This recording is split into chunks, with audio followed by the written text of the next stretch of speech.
sorry, I ran out of time on recording, but this is the end result of my butter slime. I think using shower gel was a good idea because it gave you a nice scent to it. And this is how it came out. So make sure to mix it in thoroughly.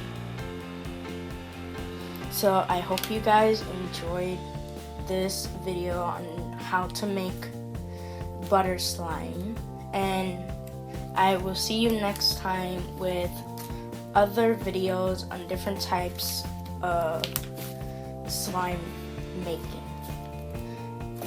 Like and subscribe, and once again comment down below on if any of you have any requests on whatever slime you want me to make, and I'll try to make that happen.